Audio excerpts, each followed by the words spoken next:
you've ever edited your desire to stay acceptable, this conversation is for you. I've spent over 2 decades helping people stop negotiating with shame, and today I am joined by Dr. Emma Smith. We are naming how intimacy gets distorted and how to reclaim what actually turns you on without apology. Welcome back to the Better Sex Podcast.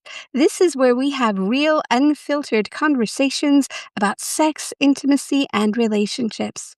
Before we begin, a quick note. These conversations are frank and raw and may not be for all audiences, so please listen with care.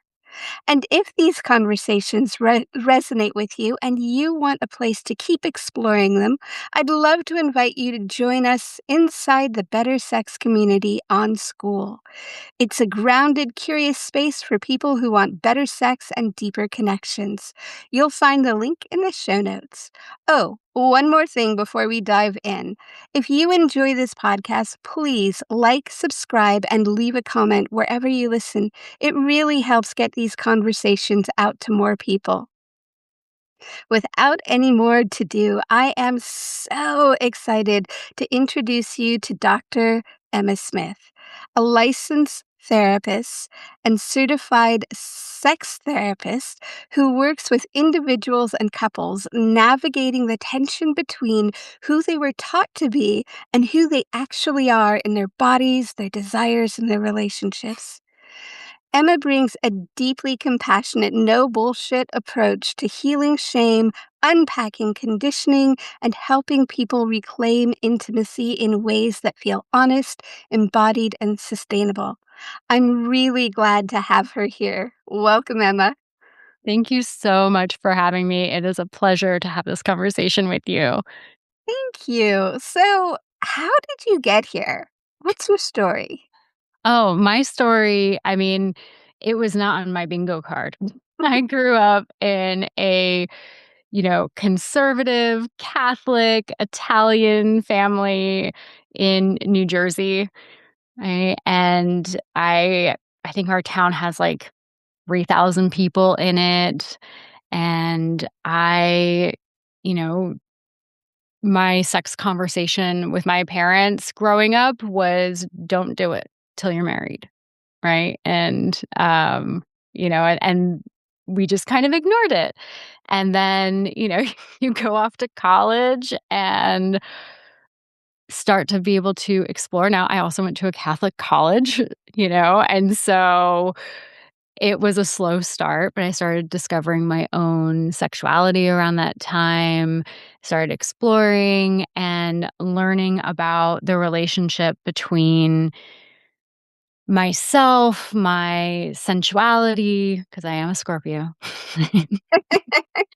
and and also like power dynamics. And I don't necessarily mean that in like a fully fleshed out kind of kinky way, but also in this relational way, of, oh, somebody wants something from me. And what does that mean? What does it mean to give that? What does it mean to receive that? And so I've always been a nerd about relationships. I think I finally just kind of came around to doing it professionally.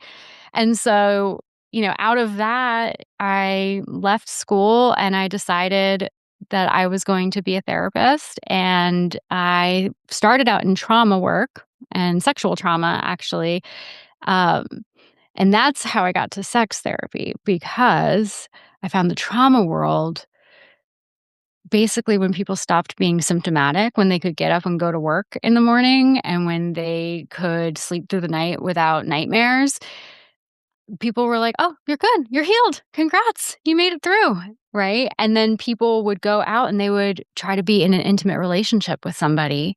Uh-huh. And it was like the wheels came off, and the trauma community at the time didn't have great tools to help with this. And so in 2020, I started my journey towards becoming a certified sex therapist and specializing in helping people reclaim their pleasure and their bodies and their eroticism after trauma. And I've done that with, of course, sexual assault survivors, but also members of the military or people who, people who have just been through it in all the wide varieties of ways that life can challenge us and, and kind of throw us off our game.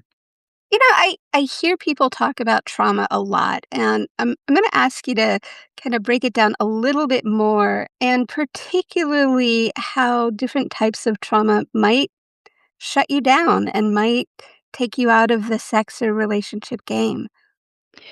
Yeah. So, what trauma does is, we talk about trauma a lot of the times as an event, but it's really not the event, it's your response to the event. Mm, And I just recently saw this beautiful video on social media. Somebody had sent it to me, and it was this woman who has a teapot mm, and she also has a hammer. And she says, a lot of people treat trauma like the hammer, and then she whacks the teapot and it shatters.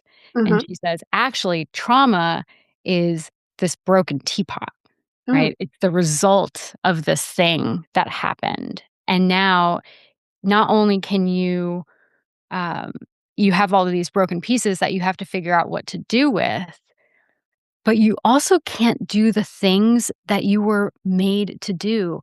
A teapot was made to hold liquid and it was made to pour. And right now, it can't do either of those things. And when you relate that to people, mhm, you have this brokenness, this healing that needs to happen, but life keeps going. And people are still asking you to do and be all the things that you were before, and you literally can't mm, because your nervous system is preoccupied trying to keep you safe and keep you alive and help you knit back together, and so that's what we do in trauma therapy is we help people bring themselves back together. And so she was talking about the kintsugi and the where people put the the pieces goal. back together with gold, and how beautiful. I just thought that was so beautiful to say, it's still forever changed, but you can go back to living your purpose. You can go back to being a container and being able to pour out. And so what happens when you're in the middle of that broken period is that your nervous system is like, "Nah, we can't do this. We're really focused on staying safe and staying alive." And so things that aren't essential get shut down, and sex is often one of those things. Pleasure and desire are things that are not, maybe helpful for perpetuating the species, but not necessarily helpful to your survival. And when you mean survival, you're talking like the food, water, like Yes, the very base of the triangle for, like, Maslow's hierarchy of needs. This is, you know, our nervous systems have not evolved as fast as we have, right? So, thinking about I'm talking about, like, Paleolithic cave people. A woolly mammoth is chasing you or a saber-toothed tiger is chasing you. That is not the time to be like, "Oh, you know what would be really good right now? An orgasm." It's like, "No, I need you to run." And so that's when I'm talking about survival, I'm talking about that level of survival, but we don't have saber-toothed tigers anymore. But you know what we do have? We have all sorts of different things from, probably the ones that everybody thinks about, sexual trauma, combat trauma, all of those types of things, to also, traffic and how am I gonna pay my bills, mm. and, can I afford my health insurance, and all of these things that keep us up at night and keep our nervous systems keyed up, and that can disrupt that too, and we don't really get to bring ourselves back down because so much of the stressors that I think my people are dealing with, and I'm sure, your listeners are too, are really chronic and existential level tensions. They're not things that are just gonna clear up overnight. So how do you bring pleasure into, when you're in that place of like, "Oh my god, I don't know how to pay my bills. I don't know, I don't know." How what is pleasure's role and desire's role when you're in that space, and how do you Um, get there? Yeah, I love that question because I think that there are those bigger moments where we're really trying to figure out, okay, how am I going to do those things? Right? How am I going to pay my bills? Okay. But there's also a time lapse. A lot of these things can't be fixed in an instant. That would be so lovely if they could be, but for the most part, they can't. And so, pleasure is about reminding yourself why it's worth being here. Mm, Right, and that you are here, and that life still has things to offer even when stuff isn't going right. So I think that pleasure can be healing in some ways, and it can remind us, like, "Oh, yeah, there is still goodness that is available to me in the world even when things are hard." And I always encourage my clients, especially when they're really going through it, to stop and, see what's within 3 feet of you right now. If you could reach out and touch something that you can influence mhm. and start where you stand and finish what you start, like just for those little moments, making it accessible. And then also you can do that around pleasure too. You know, start where you stand. Okay, well, how am I sitting right now? Is this pleasurable to me? Or could I make my existence a little more comfortable in this moment, a little more pleasurable? Oh, I'm going to shift in my chair. There we go. Right. Would have shifted my chair too. Yeah. Right. Oh, that's better. Right. And like, did I just overhaul my entire life? No, I just made my life a little bit more pleasurable. So there's no need to suffer unnecessarily, even when we're going through hard things. Yeah, and I mean, hearing you say that kind of I think what happens, at least for me, is it's like those things get so big and so overwhelming, and as you said, there's not anything I can immediately do about that. But then when I can bring myself back and, back into my body and back into my pleasure, it's like, "Oh, the next right step is looking." Or, I find like for me, and for many of my clients, the first right step is actually being okay with the circumstances. Like, this is actually what's really happening, you know, because I think it's so easy for us to, go to the big, the big problem without kind of even actually recognizing whether that's true or not. Yes. Yes. I can see that for sure. And I was just reading something that was talking about how when we name what we're feeling in the moment, I'm feeling vulnerable, I'm feeling burnt out, that can actually bring us back to ourselves too and take us out of that high alert because we're naming it to ourselves. And we know what to do with that. We can get out of search mode and just kinda go, "Oh, that's what that is." Right? It works in relationships too. Like, did you ever get somebody telling you, I don't know, uh, sending a snarky comment or maybe being a little dismissive? Mhm. And I don't know if this happens to anybody else, but for me, that used to wreck my day, week. I would be thinking about it. I would just kinda go and ruminate on it. Well, if you can name it to yourself, "That was snarky, that was dismissive." Not that you're actually saying it to that person, but just saying it to yourself, it can break that cycle because you've named it. Your brain knows what to do with things that are named, and then you can move on. And, when I'm spinning, my arousal level and my desire for closeness and intimacy diminishes. And so that's helpful to name that and get that out of the way so I can go back to actually participating in my life. Mm, so good. Hearing you say that, one of the things that comes up is sometimes many of the clients I work with have trouble even finding their desire, right? They have sort of gone with the cultural ideas about what it's supposed to be or the social norms or it's like you're supposed to see your partner from across the room and all of those feelings are supposed to come up and you're supposed to like have the music in the background as you come together, and most of us, that's not the way it works. Um, and I'm wondering if you could talk a little bit about that. Yeah, absolutely. So I think that, you know, you're so spot on that not only are we told the things that we're supposed to want, but also we get this messages about the very common and human things that we are absolutely not supposed to want. Right?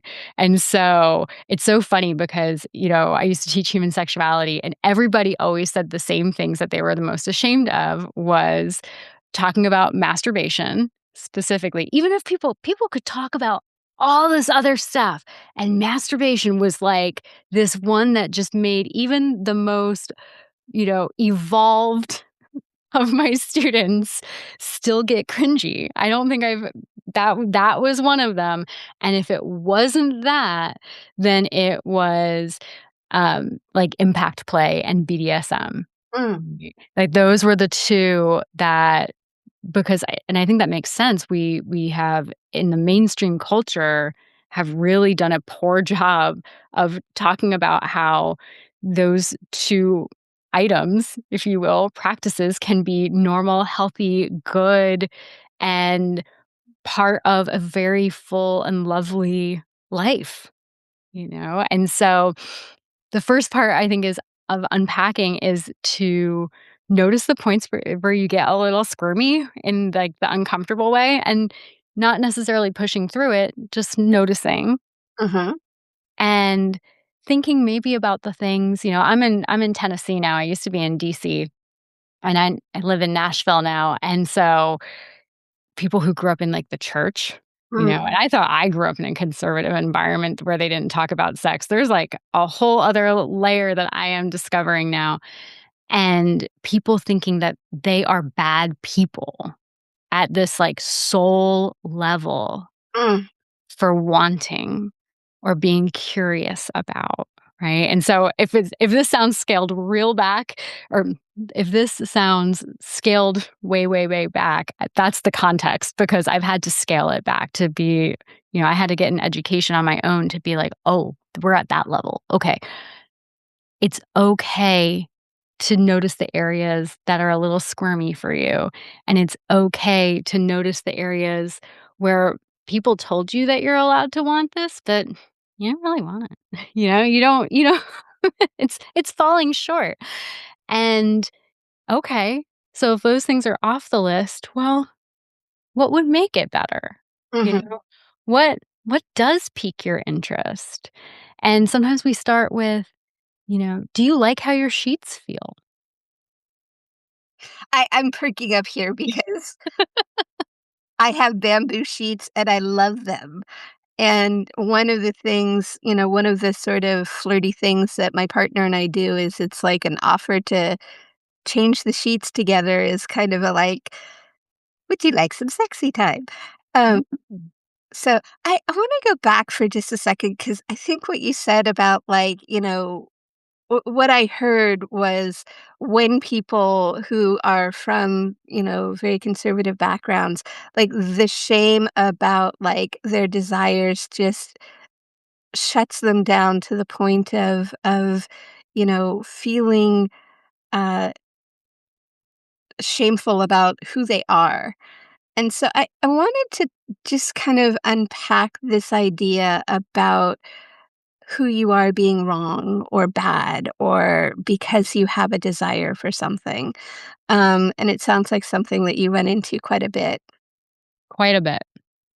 And so when somebody comes to you with this shame about, and shame as I understand it is that feeling that my being, my person, my soul, myself is wrong or bad or, you know, any number of those types of things. And I'm curious, like, how do you work with that?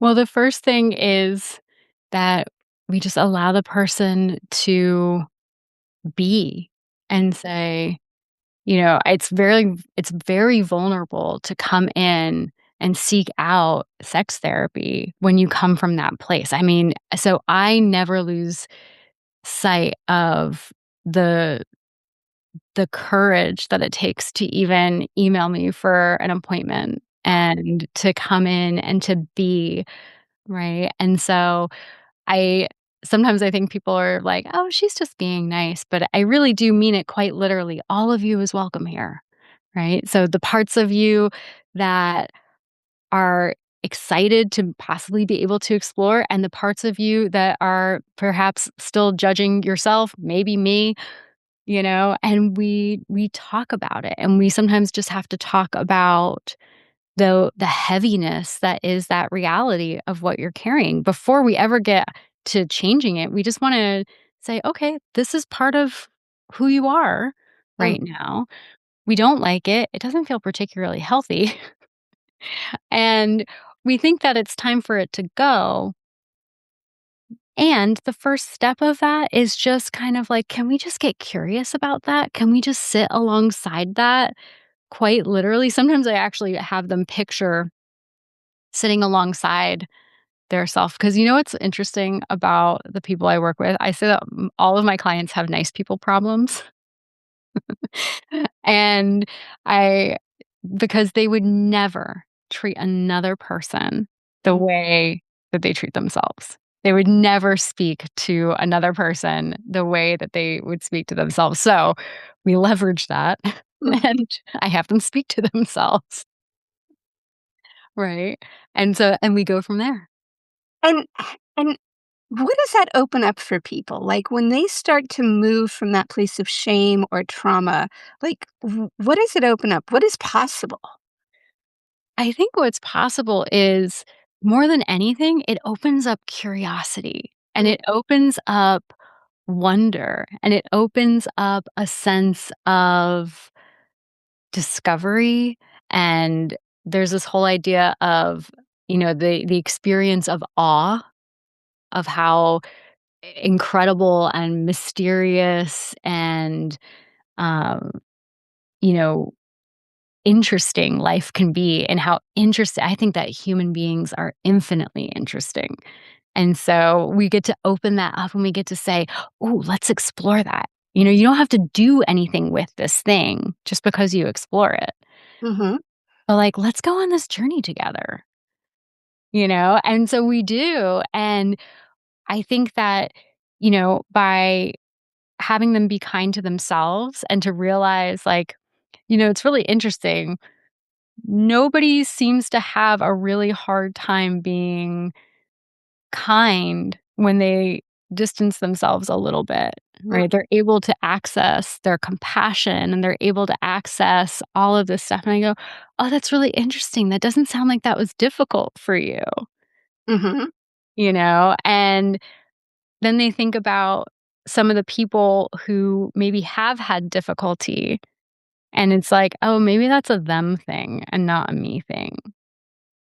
Right? And so that's really lovely too, because then what do we start to do? We start to differentiate ourselves from Mhm, that environment and we start to own and reclaim our own personhood again.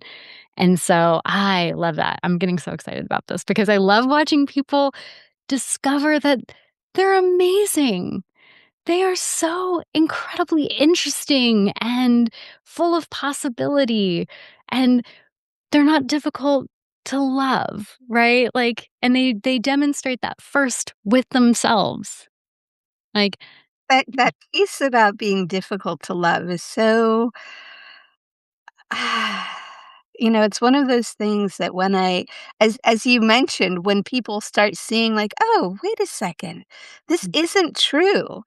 Um, I've been told this thing or I've gathered this thing because of the outside messages, and I I've somehow lost sight of my curiosity, my possibility, my pleasure. And I just feel like, as you're talking about this, I'm like, the more in touch we can be with this, right, the better world we can create. And, so I'm curious. And you talked a lot about the individual, and I'm curious, like, I know you also work with couples. mhm. And so I'm curious if you could talk a little bit about how this plays out in partnership. Yeah. So the way that this plays out in partnership, and you're right, I did make it sound like I'm working with individuals. I do this to my couples too, just simultaneously. Because I find that a lot of criticism that can be aimed at the other partner comes from a place of fear that we are going to be criticized, that there's something about us that is inherently unlovable. So I'm going to go on the attack to not risk being named as the problem. Mm, And it's really interesting to me. Sometimes people come in. I love being a sex therapist and doing couples work. And I am going to admit to you that I used to hate it before I was a sex therapist. I was like, oh my God, I need to set up shop right next to a divorce attorney so I can be like, nope, that's one door down. And it was, I was like, is it me? I mean, my track record for couples was not good. I was like, oh, please don't come see me for couples therapy. mhm, Unless you want to end up divorced. Like, it was terrible. And I thought it was something that with me, and I realized is, oh no, once I became a sex therapist, and I love working with couples. And the reason is because they're still at least potentially interested in sleeping with each other. Right. And so they're not quite as far gone as some of the folks who were probably using me as a permission slip. mhm, Okay, didn't, yep. Well, we tried couples therapy, it didn't work, like that kind of thing. Well, now I get people who come in who actually really do wanna do the work, and they wanna be able to be in close relationship with their partner. That's lovely. But when you can't talk about the weather without criticizing each other, and I'm like, "Okay, got it." And now you wanna try it naked about the most vulnerable parts of yourself. mm. Ooh, do you see the problem? Right? It's so funny hearing you say that. My therapist, our therapist, at one point, my partner and I was like, gave us a week without criticism, Mhm. and it was it was really humbling to see how much we criticized each other and how much I was criticizing him. Um, and it was quite an illuminating experience because I hadn't even realized it, and I hadn't realized how that affected him, because basically, I kept hearing, "There's nothing I can do to make you happy," and not realizing that, oh, I was kind of contributing to that narrative a little bit. Um, so, ugh. Yeah. Yeah. And, I love what you're saying about this, bringing couples back together again. And what would you say, like, so if you had one suggestion that you would make to couples or to anybody, on the road to better sex, what might that be? Mm. So my kinda cheeky response to this, but I do actually say this to people is, "Do you have first date underwear?" Right? And I'm not talking about first date underwear for the other person. I'm talking about first date underwear that you wear to psych yourself up, to get yourself out the door and show up in your energy, right? Mm, Everybody knows what I'm talking about, like, you put yourself together. And rediscovering and reawakening some of that, because I think that intimacy starts within, right? Within ourselves. And then it's two people meeting each other. But if you're not in touch with that yourself, it's going to be real hard. And it's also a lot of pressure to put on a whole other human being to turn you on.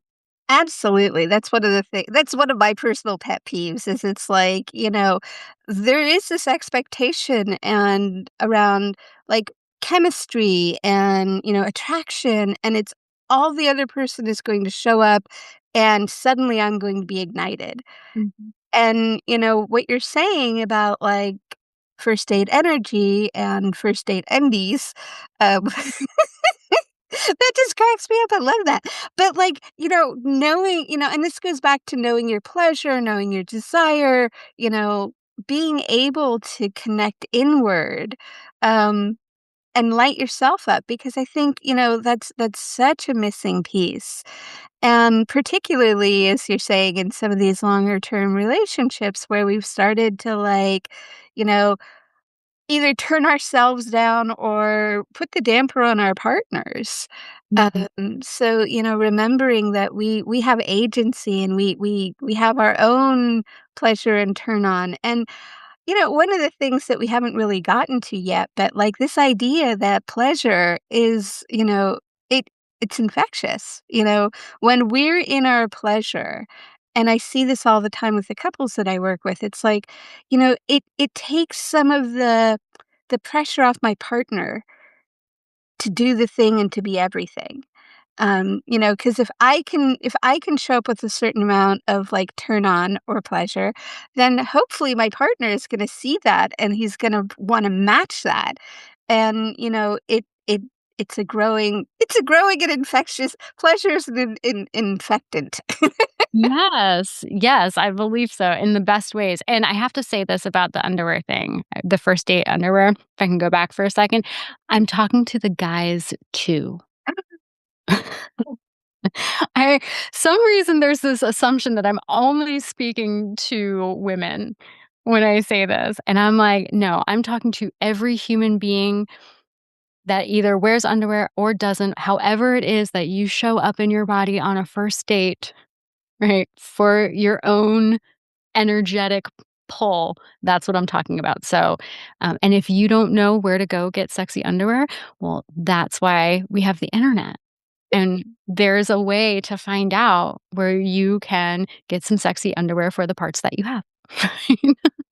Absolutely. Yeah, it's funny as you're talking about the first date, one of the things that I often hear from my couples is I want it to be spontaneous like it was when we first started dating. And the reality is sex is never spontaneous because as you meant, if you're going on a date, you know, you're planning things out. You're fantasizing about what's going to happen in 5 days. You're looking for your first date, underwear or panties. Yes, yes. That reminds me of my first experience with a Brazilian bikini wax back in the day and going and driving into New York because I was still living in New Jersey at the time, driving into New York and going because I was gonna go away on a long weekend, right? Mhm. And I there was nothing spontaneous about that, right? I had to navigate traffic in Soho. There's and figure out how to get in and get out and, pack and, every outfit was curated and planned, and I made sure that everything was great and my nails were fresh and my, hair color was fresh, and there's nothing spontaneous about the sex that occurred on that trip, let me tell you. Well, it sounds like it was a lot of fun. And So speaking of fun, what are you passionate about these days? What's lighting you up? I think the thing that I'm most excited about is I finally decided to launch a podcast and to be able to talk more long form. And by now, you have fully discovered that I am the nerd that I say that I am and go into these deep dives about identity and eroticism and desire and the intersections and all of how that gets so messy and deep. And then we layer some nervous system stuff on top of it. So I'm having a lot of fun creating those episodes and trying to give people a conversation that they probably aren't having maybe with their friends, but they wish that they could, and so this is like a very after hours, pour yourself a glass of wine, come sit down, and your nerdy bestie is gonna sit down with you and have a chat. And then the other thing that I'm loving is, I just made a desire inventory that I'm super excited about because sometimes your desire just gets smushed and you don't know where to start to unsmush it. And so this is a way to say, it's not diagnostic necessarily, but it is just kind of a, hey, are these things happening in your life? And so I'm having a lot of fun testing that and getting feedback from people, and it's been really positive, and, it'll say like, "Hey, maybe when's the last time you had your labs done?" Or, "Hey, are you working with a therapist? If not, here's a place to find a therapist about these specific issues," because if you've ever tried to find a therapist, it can be a nightmare. Like, especially if you don't know what you're looking for. And so I provide some resources and some guidance. And so I've just been really having fun, making my family and my friends test that out and tell me what they think. And I don't ask them if it's relevant to them. I just say, hey, can you click through this? But then people kind of come back and they're like, that was actually really good. So I'm having fun with that too. That sounds amazing. Thank you so much. And we will have the links for your podcast, which you didn't say the name of yet. Oh, it is The Intimate Philosopher. I love that. That's so good. Thank you. Infinite philosopher and the The Desire Inventory. desire inventory. Beautiful. Well, both of those things will be in the show notes. And I'm curious, we went in so many different directions and so many different things. And I'm curious if there's like one thing that you want people to walk away from this conversation with, what might that be? Mm. I think it's that possibility exists, right? If you're still breathing, we've got time. And we've got options, and, you know, it doesn't matter where you're starting from. There is a place that you can go. If you want to move, right? If you want to move towards more pleasure, or you want to move towards being in touch with more desire. It doesn't matter if you grew up in the most conservative, sexually repressed, I don't even know the right names for my body parts, let alone how to talk about what would feel good on them, right? It is okay.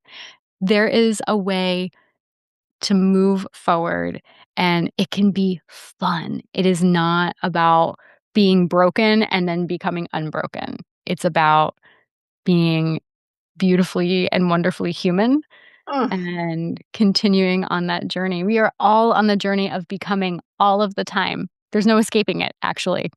Ah, So, thank you so much. I am so that's like a permission slip for wherever you are, wherever you're at. There is pleasure possible for you. So, oh my gosh, thank you so much, Dr. Emma. Where can we find you? yeah. So you can find me on Instagram at Emma Smith PhD on Instagram. And then I have a practice. And so my practice name is called Soliloquy. And I will spell that out for you. So it's SOLILOQUIE .co, and so you can find me there, but Instagram is where I'm posting, and I'm also posting my show notes that are extra nerdy. So one of the people that I was talking to said, I haven't seen quite this many peer-reviewed studies and show notes before, but it's fine. Just people probably aren't gonna read all of them." And I was like, "That's fine, but I wanna come with receipts because 'cause I'm from New Jersey." And I really appreciate that because, I can't tell you, one of the things that drives me nuts is when people are like, "Oh, do your research." And it's like, that's fine. But actually, I'd like to know where you're getting your research from and where you're coming from because it gives me a a window into your point of view, but also then we can speak the same language, right? And I think, not to go off and get nerdy, but like peer review is so important, right? Just because you find it on the internet, does not necessarily make it true. Just because Chat GPT says it does not make it true. Please.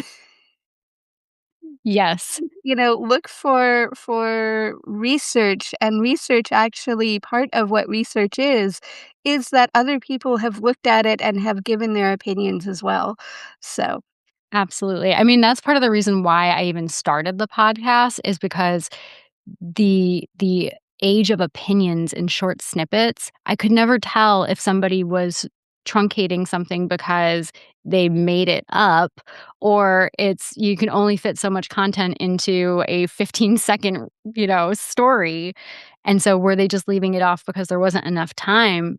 But disinformation is something that we're all contending with. We have enough to contend with. So I wanted to give people the receipts so they can draw their own conclusions and be curious. Mm, beautiful.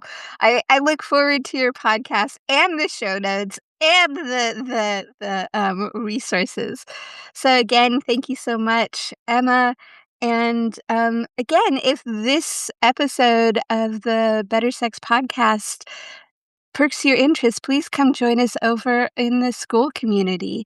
And if you've enjoyed this episode, if you know somebody who needs to break through some shame and get to some pleasure, please share that with them. And like, subscribe, all the good stuff. And take really good care of yourselves because, pleasure and desire they're our birthright.